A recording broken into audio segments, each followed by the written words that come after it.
आप सभी को जय श्री श्याम। कैसे आप उम्मीद करते हैं सब अच्छे होंगे। प्रेमियों, आप सभी के लिए पितृपक्ष आने वाला है, तो पितृपक्ष से पहले ही पितरों से संबंधित एक एक करके सारी जानकारी देने की कोशिश करेंगे। अलग अलग वीडियो पार्ट्स बनाकर, एक में बनाएंगे लंबा हो जाएगा, तो अलग अलग पार्ट्स बनाकर, क्योंकि इस समय लगभग 99% लोगों के घर में पितरों की समस्या है। पितृ दोष लगा हुआ है, या तो उनके घर में या उनके शरीर पर या उनकी कुंडली में पितृ दोष बता दिया जाता है, और फिर ऐसा बोलकर मुझ जैसे पाखंडी आप लोगों को ठगते रहते हैं। अब ये दे दे, अब ये कर दे, अब ये पाठ करवा ले, अब ये काम करवा ले। तो भाई पहले भी लगातार आप लोगों के लिए 80 वीडियो अपलोड की जा चुकी हैं, जिसे देखकर लाखों लोगों का जीवन बदला है। अब उन्हीं वीडियो को शॉर्ट बना के, यानी और भी छोटी बना के आप लोगों के सामने पेश करने की कोशिश करूंगा, ताकि कम से कम समय में आप लोगों को सारी जानकारी हो सके। खुद के पंडित, खुद के पुजारी खुद बन जाइए, क्योंकि आपके पितरों को आपके अलावा दूसरा कोई नहीं बना सकता। फ्री ऑफ कॉस्ट सारी चीजें बताऊंगा। एक एक सवाल आपका यहाँ लिख लिया है। कुछ सवालों का इस वीडियो में, कुछ सवालों का आगे की वीडियो में जिक्र करेंगे, क्योंकि एक वीडियो लंबी हो जाती है। तो शुरू करते हैं। बिल्कुल जीरो से लेके आखिर तक पितरों के बारे में पूरी ABCD समझाई जाएगी आपको फ्री ऑफ कॉस्ट। सिर्फ एक काम करना पड़ेगा, इस यात्रा में आपको हमारे साथ चलना पड़ेगा। बस इतना करना है, कोई लाइक कमेंट शेयर सब्सक्राइब नहीं करना, बस बैठ के देखो, सिर्फ इतना काम करो और कुछ नहीं करना। सबसे पहला सवाल है, पितृ कौन होते हैं? जो हमसे पहले इस धराधाम को छोड़कर जा चुके हैं, जो हमारे छोटे बड़े बुजुर्ग जो भी थे, जो जा चुके हैं, वो पितृ या हमारे पूर्वज कहलाते हैं। अगला सवाल है, पितृ कितने प्रकार के होते हैं? पितृ 4 प्रकार के होते हैं। एक होते हैं पितृेश्वर, पितृ प्लस ईश्वर इज इक्वल टू पितृेश्वर, यानी जिनकी उम्र भगवान ने 100 वर्ष लिखी थी, वो 100 वर्ष तक जिए, कर्म बड़े अच्छे थे, मरने के बाद डायरेक्ट पितृलोक चले गए, उनको पितृेश्वर बोला जाता है। वो पितृ किसी को कभी भी परेशान नहीं करते, बल्कि हमारा साथ देते हैं हमेशा हमेशा के लिए। दूसरे होते हैं जुझारू पितृ, जो हमारे पूर्वज पुलिस फोर्स में या इंडियन आर्मी में थे और किसी भी लड़ाई युद्ध में वो शहीद हो गए, उनको बोला जाता है जुझारू पितृ। ये मोस्ट पावरफुल चीज होती है। एक तो पितृ, ऊपर से जुझारू यानी लड़ाकू। ये इतने मजबूत हैं कि अगर इनको प्रसन्न कर लिया जाए तो कोई भी शक्ति इनके सामने टिकने की हिम्मत नहीं कर सकती। तीसरे होते हैं ऊत पितृ। एक ऊत 100 भूतों के बराबर होता है। ऊत का मतलब है जो अनमैरिड, जिनकी मृत्यु हो जाती है, यानी शादी से पहले जो मर गए, या शादी के बाद भी जिनको लड़का पैदा नहीं हुआ और वो मर गए, वो ऊत पितृ की श्रेणी में जाते हैं। सबसे ज्यादा हमारे घरों की बैंड इन्हीं ने बजा रखी है। चौथे होते हैं बाल पितृ। जो बच्चे 11 वर्ष से कम उम्र में चले जाते हैं, उनको बाल पितृ कहा जाता है। ये भी एक प्रकार की शक्तिशाली शक्ति होती है। क्यों? क्योंकि अभी तक इन्होंने जीवन तो जिया ही नहीं था। अभी तक ये चीजें अपनी पूरी शक्ति के साथ लगी हुई है। अगर इनको प्रसन्न ना किया जाए तो ये हमारे घर की बैंड बजा देती हैं। 3 पितरों को प्रसन्न करना होता है, पितृेश्वर को नहीं करना होता, वो पहले से ही प्रसन्न है, वो सब कुछ सेट है उनका। 3 प्रकार के पितरों को प्रसन्न करना होता है। अगला सवाल है, हमारे पितृ हैं या नहीं? सबसे बड़ा सवाल यही मेरे सामने आता है, हमारे पितृ हैं या नहीं? भगवान श्री राम और भगवान श्री कृष्ण ने भी पिंडदान करवाया था, उनके भी पितृ थे। अगर आप उनसे बड़े हो तो आपके पितृ नहीं है। अगला है, अपने पितृ किस किस प्रकार के होते हैं? पितृ किस किस के होते हैं? प्रकार के नहीं, किस किस के होते हैं? भाई बताया ना, जिसने माँ का दूध पिया है, जिसने एक पिता और एक माँ से जन्म लिया है, उन सभी के पितृ होते हैं। वो चाहे संसार के किसी भी कोने में रहता हो। यहाँ मेरे पास दकियानुसी सवाल आते हैं, मुस्लिम धर्म में नहीं होता, ईसाई धर्म में नहीं होता, सभी में होता है भाई। मानो तो अच्छी बात है, ना मानो मत मानो।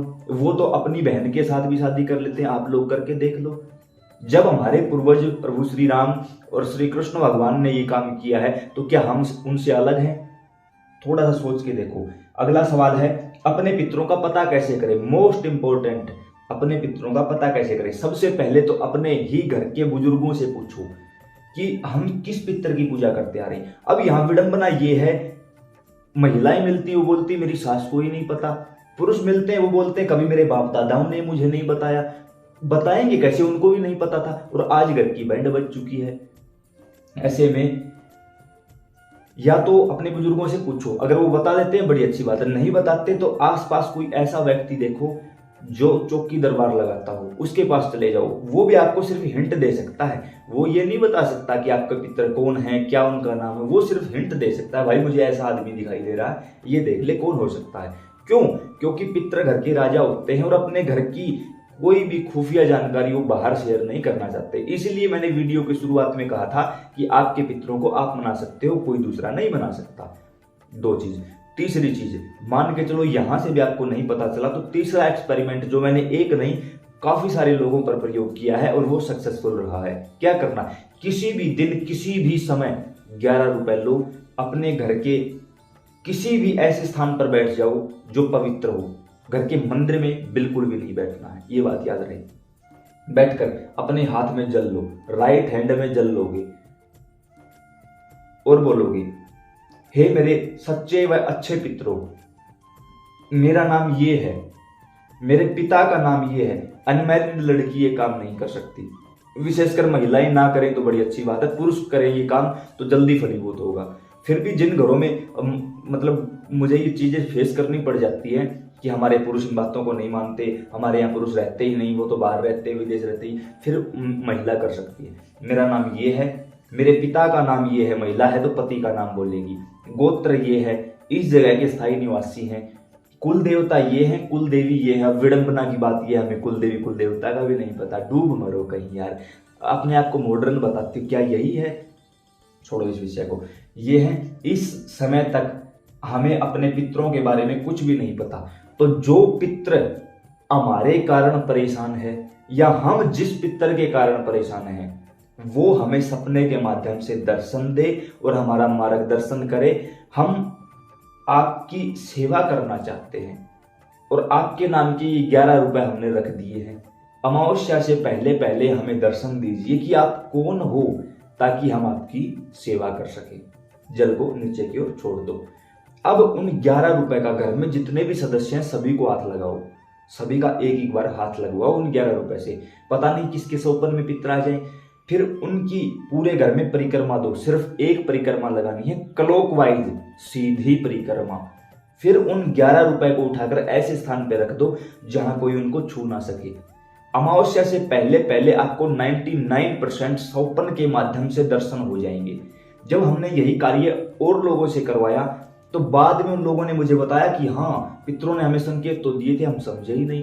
तो संकेत समझना होगा, हिंट मिलेगी, वो हिंट आपको कैच करनी होगी, आपको पकड़नी होगी। अगला सवाल है कि कौन से पितर परेशान करते हैं? सबसे बढ़िया सवाल।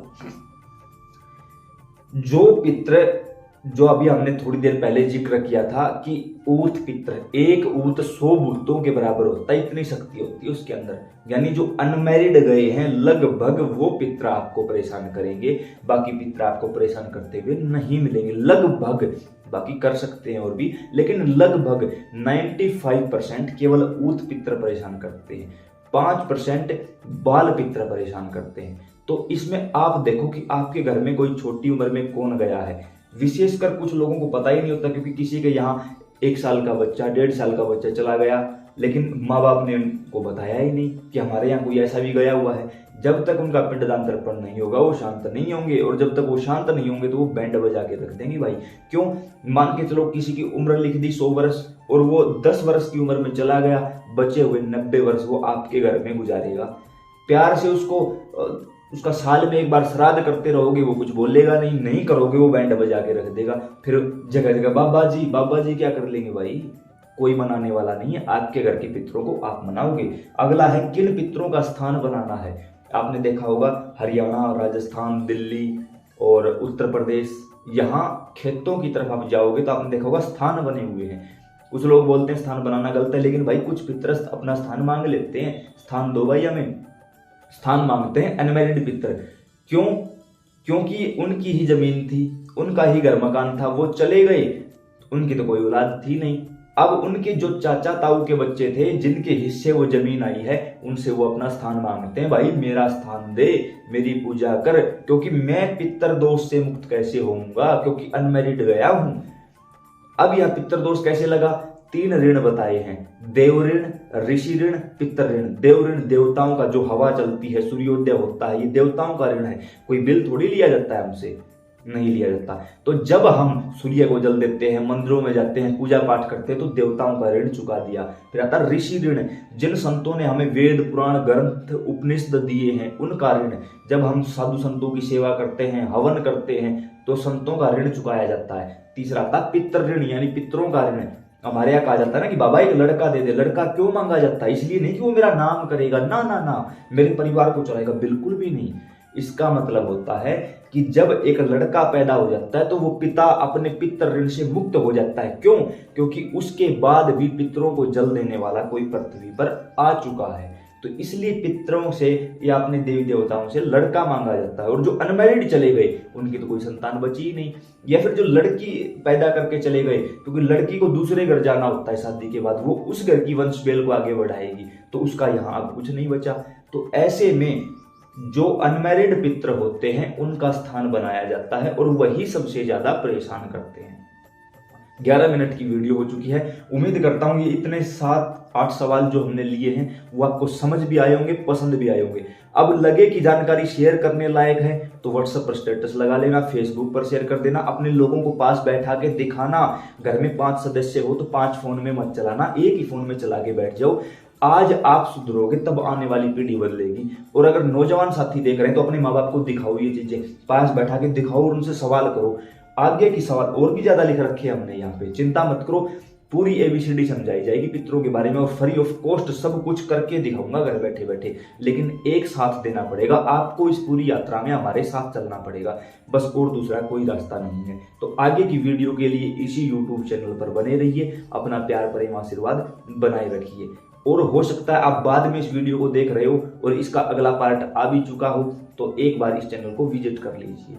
जय श्री श्याम।